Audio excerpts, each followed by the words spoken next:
कधीतरी आपण स्वतः कधीतरी आपल्या पोराबाळांचा, आपल्या नातवांचा कधी विचार करणार आहोत का नाही करणार आहोत? आपण असं बर्बाद केलेलं शहर त्यांच्या हातात सोपवायचंय का? ते कसे जगतील? 2014ला तुम्हाला आठवत असेल, मी एक एस्थेटिक वरती एक डॉक्युमेंटरी केली होती. त्यातल्या तुमच्यापैकी बरेच जण पाहिली पण नसेल. ती काही इंटरेस्टच नाही. माझ्या वॉर्डाचं काय होणार याच्यामध्येच इंटरेस्ट करतो.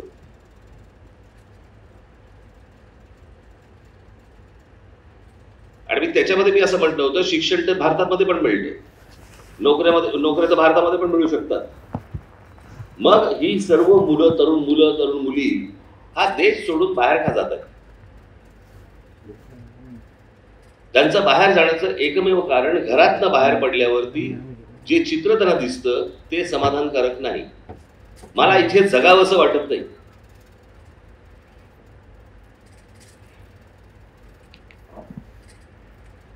मी अनेकदा सांगतो की जन्म झालाय म्हणून जगू नका रे. कसं जगलं पाहिजे, कसं राहिलं पाहिजे याचा पण तुम्ही विचार केला पाहिजे. इतक्या महानगरपालिका आल्या, इतक्या सगळ्या आजपर्यंत निवडणुका झाल्या, कोणी काही शहराबद्दल काही बोलताना दिसतंय का?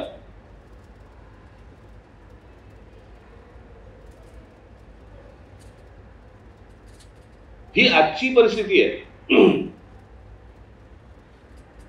मी तुम्हाला आता लिहून देतो, पुण्यामधले तुम्ही पण, तुमच्यापैकी अनेक जण तुम्ही हे शहर सोडून बाहेर निघून जाल. नको ती कटकट मला. तुमची पोरं, तुमच्या पोरी, तुमच्या सुना, तुमचे जावई तुम्हाला हे शहर सोडायला भाग पाडतील. इतकी बजबजपुरी सगळी झाली आहे. पुण्याच्या आपल्या मुंबईच्या उपनगरातही तीच परिस्थिती, ठाण्यातही तीच परिस्थिती, नाशिकमध्येही तीच परिस्थिती होत चालली आहे, नागपुरातही तीच परिस्थिती. परवा दिवशी या विषयावरती मी पत्रकार परिषद घेतली. पत्रकार परिषद घेऊन मी पत्रकारांशी बोलत असताना इतक्यात माझा कुत्रा रायनो तो आला, म्हणून मी त्याची लाड केली. करणारच. मी काय बोललो त्या परिषदेमध्ये ते राहिलं बाजूला. राज ठाकरेंचं श्वान प्रेम पहा. तुला काय करायचंय श्वान प्रेम? मूळ विषय कुठे चाललेत आपल्याकडे? तुमच्या जगण्या मरण्याचे विषय जे आहेत हे सगळे बाजूला सारले जात आहेत आणि तुम्हाला भलत्या गोष्टीमध्ये अडकवलं जाते. हे सगळे चॅनलवाले, हे सत्ताधारी, सगळे जण मग काहीतरी तो हत्तीडीचा विषय लावायचा, मग काहीतरी कबुतराचा विषय लावायचा, मग रस्त्यावरच्या कुत्र्यांचा विषय लावायचा, माणसांचा विषय नाही काढायचा.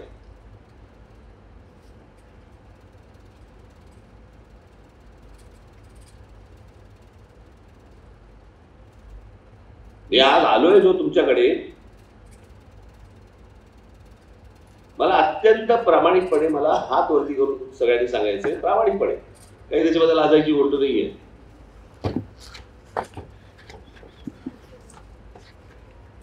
तुमच्यापैकी पुणे महानगरपालिकेच्या निवडणुकीमध्ये इच्छुक कोण कोण आहे? हात वर करून सांगा. ज्यांचे हात वरती नाहीत त्यांचा इंटरेस्ट नाही असं मी समजू. मी परत एकदा विचारतोय, माझा मोबाईल आता दनादन हात वरती येतील बघा. माझा मोबाईल आणि जरा मला फोटोज काढायचे.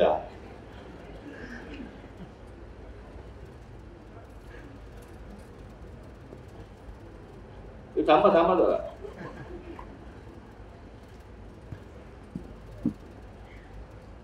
आणि इकडे ताट हात वरती पाहिजेत मला. ताट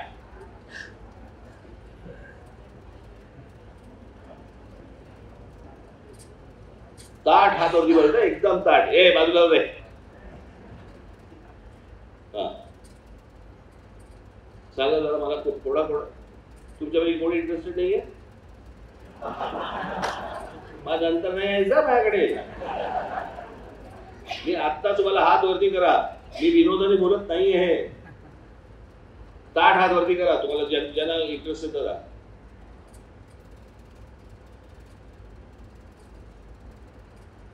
सचिन फोटो काढ रे. बाल्कनी आली, सगळे आले. हात वरती करी पाहिजे मला.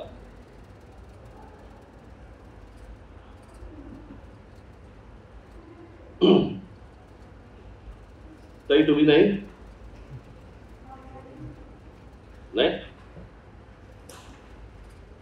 ठीक आहे. मी साधारणपणे मी आज आलोय 2000 साधारणपणे 16-17 पासून. ए माझे फोटो काढत बसू नको रे, मला डिस्टर्ब होतं. तू जाऊन खुर्चीवर बस जाऊन.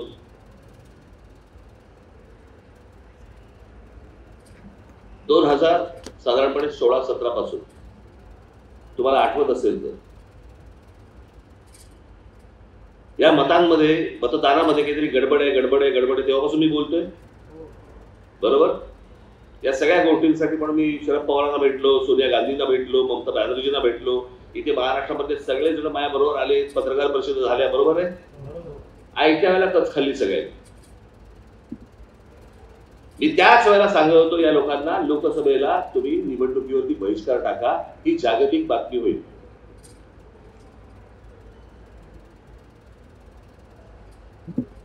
बाहेरच्या देशांमधनं ज्या वेळेला प्रेशर्स यायला सुरुवात होतात त्यावेळेला त्यांचे डोळे उघडतील, तोपर्यंत डोळे उघडणार नाही. ते तेव्हा आपण बोलवतो, आठवतं तुम्हाला. बरोबर आहे. आता ते राहुल गांधींनी सगळं बाहेर काढलं परत प्रकरण. मी तेव्हापासून सांगतोय की आपल्याला मतदान होत नाहीये हे तुम्ही समजू नका. मतांमध्ये गडबड आहे. आपली मतं चोरली जात आहेत, भलती हातपाय टाकली जात आहेत आणि तुम्हाला सतत पराभवाला सामोरं जावं लागतंय. तुम्हाला जर असं वाटत असेल की लोकांनी आपल्याला मतदान केलं नाही, झूट आहे. आपल्या लोकांनी मतदान केलंय, परंतु ते आपल्यापर्यंत पोहोचलं नाही. हे मी त्या दिवशी शिवतीर्थावरतीच्या भाषणामध्ये पण बोललो होतो. आणि ह्या मतांची ही सगळी चोरी करत करत करत आजपर्यंत हे सगळे सत्तेवरती आहेत. तुम्ही मला सांगा, आताच्या विधानसभेच्या निवडणुका झाल्या, भाजप किती? 132. बरोबर. शिंदे किती? 56. आणि अजित पवार किती? 48 ना, किती? 42. बरोबर आहे. टोटल किती झाली त्याची सगळ्याची मिळून? काहीतरी किती झाली? 232च्या आसपास. बरोबर आहे. एवढं समजा संपूर्ण बहुमत मिळून संपूर्ण महाराष्ट्रामध्ये सन्नाटा होता. कुठेही विजयाचा जल्लोष का नव्हता. याचं कारण जे विजयी झाले त्यांना पटत नव्हतं, पचत नव्हतं. जे पराभूत झाले त्यांनाही पटत नव्हतं. कारण तो सगळा मतांचा गोंधळ होता. आणि त्या सगळ्या मतांच्या गोंधळावरती ही सगळे आतापर्यंत या सगळ्या सत्ता राबवल्या गेल्या 2014 पासून. आता तुम्ही बघितलं असेल, आता हे सगळं निवडणूक आयोगाची पत्रकार परिषद बघितली तुम्ही. बरोबर. मग काहीतरी राहुल गांधींना काहीतरी ते लिहून द्यायला सांगितलं, शपथपत्र वगैरे वगैरे. बरोबर. आता विरोधी पक्षाचे नेते कोण आहेत आता केंद्रामध्ये? राहुल गांधी, मान्य. मग ते ठाकूर कोण? ठाकूर अनुराग ठाकूर. अनुराग ठाकूरने 6 मतदारसंघाचं काढलं. तो तर सत्ताधारी पक्षाचा आहे. बरोबर आहे. म्हणजे निवडणूक आयोगाने काय वागलं पाहिजे की अरे विरोधी पक्ष पण बोलतोय, सत्ताधारी पक्ष पण बोलतोय, म्हणजे सगळ्याची इन्क्वायरी व्हायला पाहिजे होती. परंतु सगळं प्रकरण दाबलं जातं. याचं कारण सगळा खेळ गेल्या 10-12 वर्षाचा उडा पडेल. आणि यांना जर निवडणुकीमध्ये तुम्हाला उघडं पाडायचं असेल, जर समजा तुम्हाला निवडून यायचं असेल, तर तुम्हाला प्रत्येकाला मतदार यादीवरती काम केल्याखेरीज तुम्हाला गत्यंतर नाही, तोपर्यंत विजय हातामध्ये येणार नाही. तुमच्याकडे चार चार चार चार प्रभाग आहेत, काय चार चार मतदारसंघाचे एक प्रभाग, बरोबर ना? 4 वॉर्डचा एक प्रभाग. ते प्रभाग असू देत नाही तर काही असू देत, शेवटी एक वॉर्ड येतोच ना, म्हणजे 4 वॉर्ड येतात ना तुमचे. एका वॉर्डाला तुमच्याकडे मतदार यादी, एक मतदार यादी कितीची येते?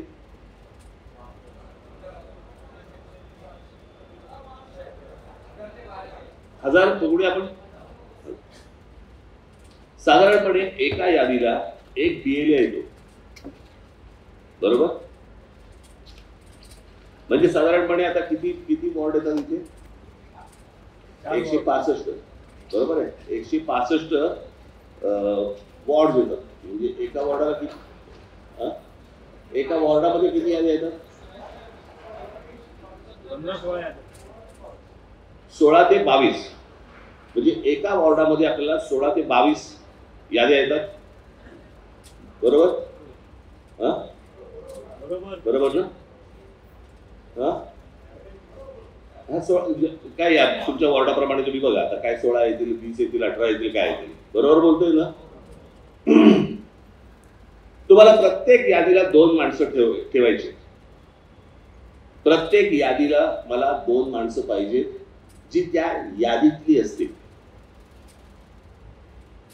मिळणार आहे? कशी कशी?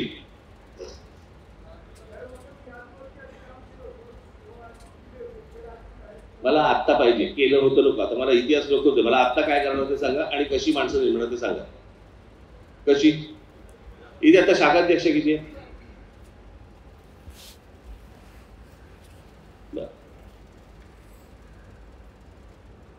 मला आता एक गोष्ट सांगा, शाखाध्यक्ष म्हणून एक कोणतरी शाखाध्यक्ष उभा आहे, तो उभा राहिला पुढे.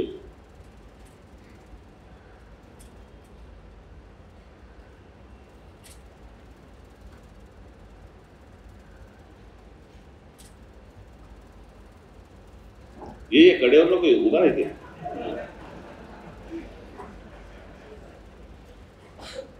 मी आता काय ह्याला सांगतोय ते सर्वांनी नीट ऐका. तुझ्या परिचयाची तुझ्या वॉर्डात किती माणसं असतील? 500-600, बरोबर? म्हणजे साधारणपणे आपल्याला एका यादीवरती एक असं जर समजा पकडलं आणि जर समजा 20 याद्या असतील तर तुला फक्त 40 माणसं नेमायचे, बरोबर? आपल्याला 40 माणसं नेमायचे आणि आपल्याला एक गटाध्यक्ष नेमायचे, बरोबर? म्हणजे साधारणपणे आपल्याला 60 माणसं नेमायचे. गटाध्यक्ष हा आपल्या पक्षाशी संबंधित आंदोलन करणारा पाहिजे. समजतं मी काय म्हणतोय? आणि जे बीएल आहे ते आपल्याला फक्त निवडणुकीसाठी पाहिजे, ते आंदोलनासाठी नको आहेत, बरोबर आहे? त्यांना दांड्या मारायच्या नाही आहेत, त्यांना केसेस अंगावर घ्यायच्या नाही आहेत. ते बीएल आहेत, त्यांना आत्तापासून फक्त यादीवरती काम करायचंय की इथे ही 1200 माणसं राहत आहेत, या 1200 माणसांच्या व्यतिरिक्त इथे दुसरं कोणी राहतंय का? या 1200 माणसांचं मतदार यादीमध्ये नाव आहे का? आणि ते सतत त्याची पडताळणी निवडणूक होईपर्यंत करत राहणं हे त्या बीएलएचं काम आहे. बीएलए एकच नेमला जातो. मी 2 का म्हणतोय? त्याला एक सबस्टिट्यूट असला पाहिजे. आयत्या वेळेला जर तो आजारी पडला, बाहेर गेला, काही झालं तर तो आपल्याला एक सबस्टिट्यूट माणूस पाहिजे, बरोबर? साधारणपणे 500 माणसं प्रत्येकाची असतील, ओळखीची 500 माणसं. यादीमधली साधारणपणे असं आपण पकडूया की तुमचा एखादा भाऊ आहे, त्या भावाला जर समजा तुम्ही मतदार यादीत येतोय त्या आणि त्याला तुम्ही बीएलए नेमला, तर दांड्या मारायच्या नाहीये, काही करायचं नाहीये, फक्त मतदार यादीवरती काम करायचंय. बीएलए म्हणून काम करेल की नाही करणार? बहीण असेल, कोणी अजून कोणी असतील, तुमचे नातेवाईक असतील, तुमचे अगदी सगळे जवळचे मित्र असतील, हे काम करतील की नाही करणार? आपण आपल्या आजूबाजूची माणसं शोधत नाही, बरोबर? आपण म्हणतो आम्हाला गटाध्यक्ष सापडत नाही, बघत नाही तुम्ही. आता दुसरा अजून एक पर्याय, आता तुझा दुसरा कोण शाखाध्यक्ष आहे? तू आहे पुढे.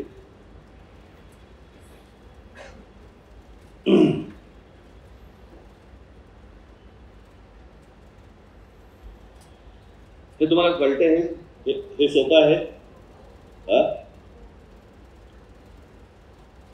तुझे व्हॉट्सअप ग्रुप किती आहेत?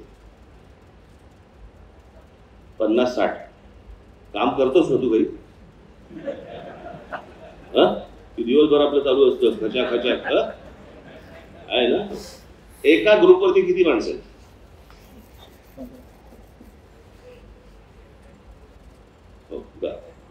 ठीक आहे.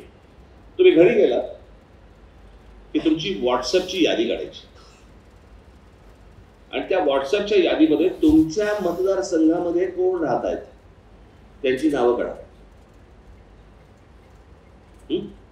आणि ज्यांची नावं तुम्ही काढाल त्यांच्याशी प्रत्यक्ष व्यक्तिशः तुम्ही बोला आणि त्यांना विचारा की माझा BLA म्हणून तू काम करशील का. त्याला फक्त BLA व्हायचे. निवडणुकीच्या वेळेला मतदानाच्या वेळेला तिकडे तो हजर पाहिजे. बरोबर. आत्तापासून तरी मतदार यादीवरती फक्त काम करायचे. मतदार यादी इथे कोण कोण राहत आहे तुम्ही आता बघितलं ना. एका घरामध्ये छोट्याशा एका घरामध्ये किती माणसं होती? 80 माणसं होती. कुठून आली 80 माणसं माहित नाही. 80 माणसांनी मतदान केलं का? हो, करून गेले. ही परिस्थिती जर समजा आता पुण्यात असेल, तुम्ही कशा निवडणुका लढवणार? तुम्हाला काय माहिती त्या मतदार यादीत कोणाला घुसवले? वडिलांचं नाव अल्फाबेटिकली ABCDEFG हे माझे वडील. कोणत्याही नावाने माणसं घुसवलेली आहेत. ती जर समजा तुम्हाला आत्तापासून जर चेक करता नाही आली तर तुम्ही निवडणुकीला काय म्हणून सामोरं जाणार मला जरा सांगा. आणि आपण काय म्हणून निवडणुका लढवायच्या? तुम्ही आता सर्वांनी आता आत्मविश्वासाने हात वरती केला की मला निवडणूक लढवायची आहे. मग निवडणूक जर लढवायची असेल तर तुम्हाला हा एक्सरसाइज पहिला करावा लागेल. आत्ता याच्यामध्ये सगळेजण आले आणि मी तुम्हाला सांगतोय परत, मला यादीनुसार मला माणसांची नावं, त्याचा पत्ता, त्याच्याकडे कोणती यादी आहे, त्याला सबस्टिट्यूट आपण कोणाला नेमलेलं आहे, त्याचं नाव काय आणि तिकडचा आपला गटाध्यक्ष कोण आहे, अशी मला प्रत्येक यादीवरती म्हणजे प्रत्येक ठिकाणी मला 3-3 माणसं लागणार आहेत.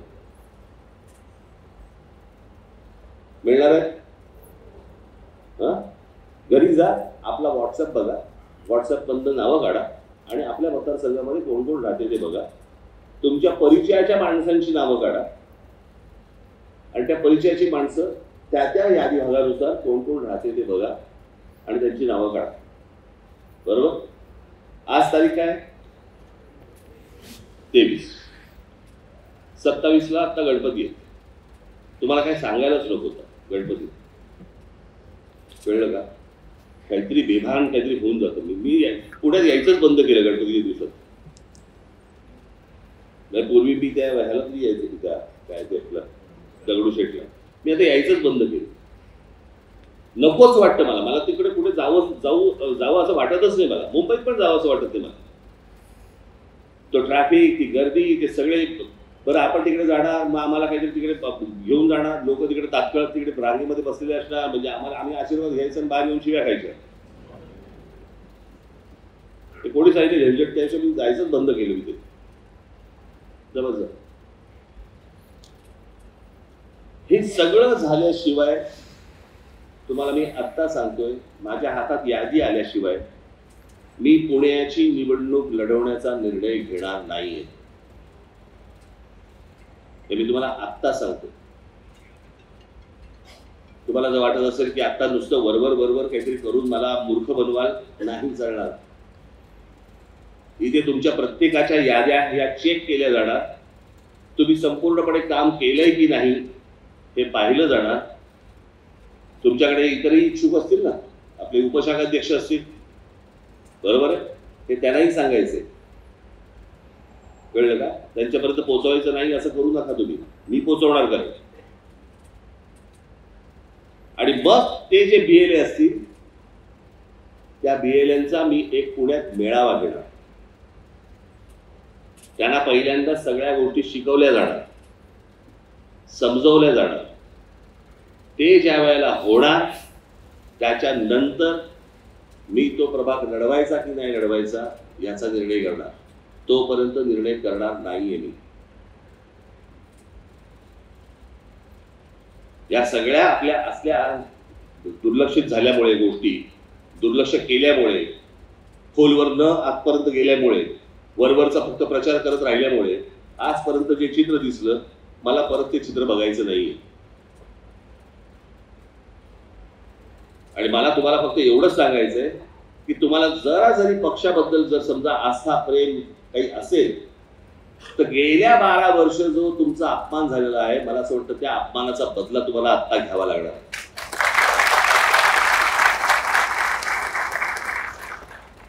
हे चोऱ्या माऱ्या करून ज्यावेळेला ही मतं मिळवतात आणि हे सत्तेवरती बसतात, आपली मतं आपल्या पदरात पडत नाहीत आणि ह्यांची नसलेली मतं ह्यांच्या पदरात पडतात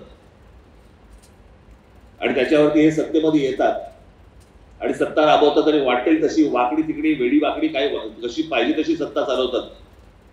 हे आता तुम्ही बघितलं असेल, हे हिंदी सक्तीचं जे चालू होतं, हे हिंदी सक्तीचं आलं कुठून? कारण डोक्यात सत्ता गेली.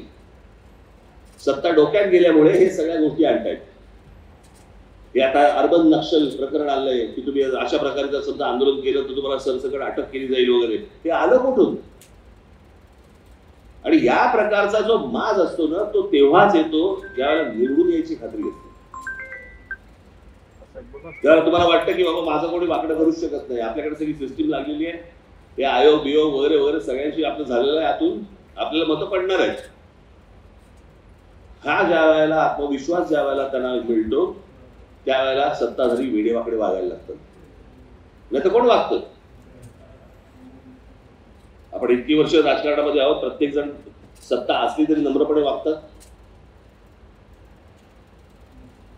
सोयीने सगळ्या गोष्टी करत असतात. पण मी इतक्या वर्षांमध्ये कधी मी अशा प्रकारचा माज कधी बघितला नाही. आणि मग ज्या वेळेला तुम्ही बेसिक काही गोष्टी ज्या शहराशी निगडीत असतील, राज्याशी निगडीत असतील, हे ज्यावेळेला विषय काढता, त्यावेळेला तुम्हाला कशात गुंतवतात? धर्मात, जातीत आणि याच्यामध्ये गुंतवायला बघतात.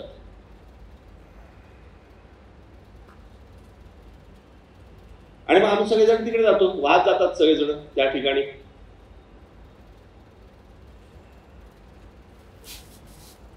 मला असं वाटतं की आपण आपल्याला जे पाहिजे ना ते आपण केलं पाहिजे, समोरच्याला पाहिजे ते आपण नाही केलं पाहिजे. त्याच्यामुळे निवडणुका आता पुढच्या कधी लागतील, पुढल्या वर्षी. यावर्षी तर काही लागतील असं मला वाटत नाही, लागणार नाही.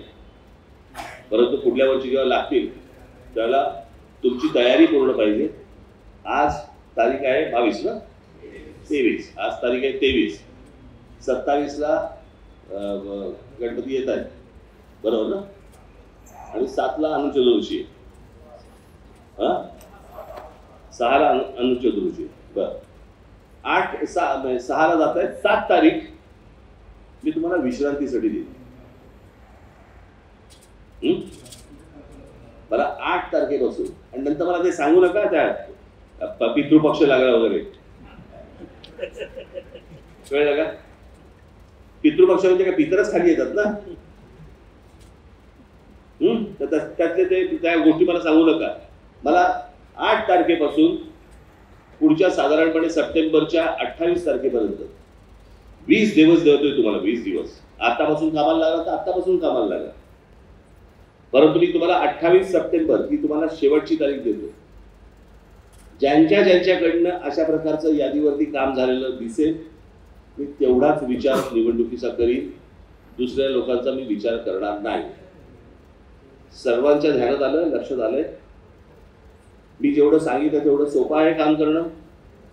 नक्की ठीक आहे, सर्वजण तुम्ही उत्तमरित्या कामाला लागाल आणि येणाऱ्या सगळ्या या महानगरपालिकेच्या निवडणुकीमध्ये तुम्ही उत्तम यश प्राप्त कराल अशी आशा अपेक्षा तुम्हाला सगळ्यांकडून मी बाळगतो आणि आपणा सर्वांची मी रजा घेतो. धन्यवाद.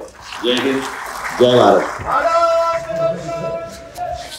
घ्या परदेशात भरारी, तेही सर्वसामान्यांना परवडणारी.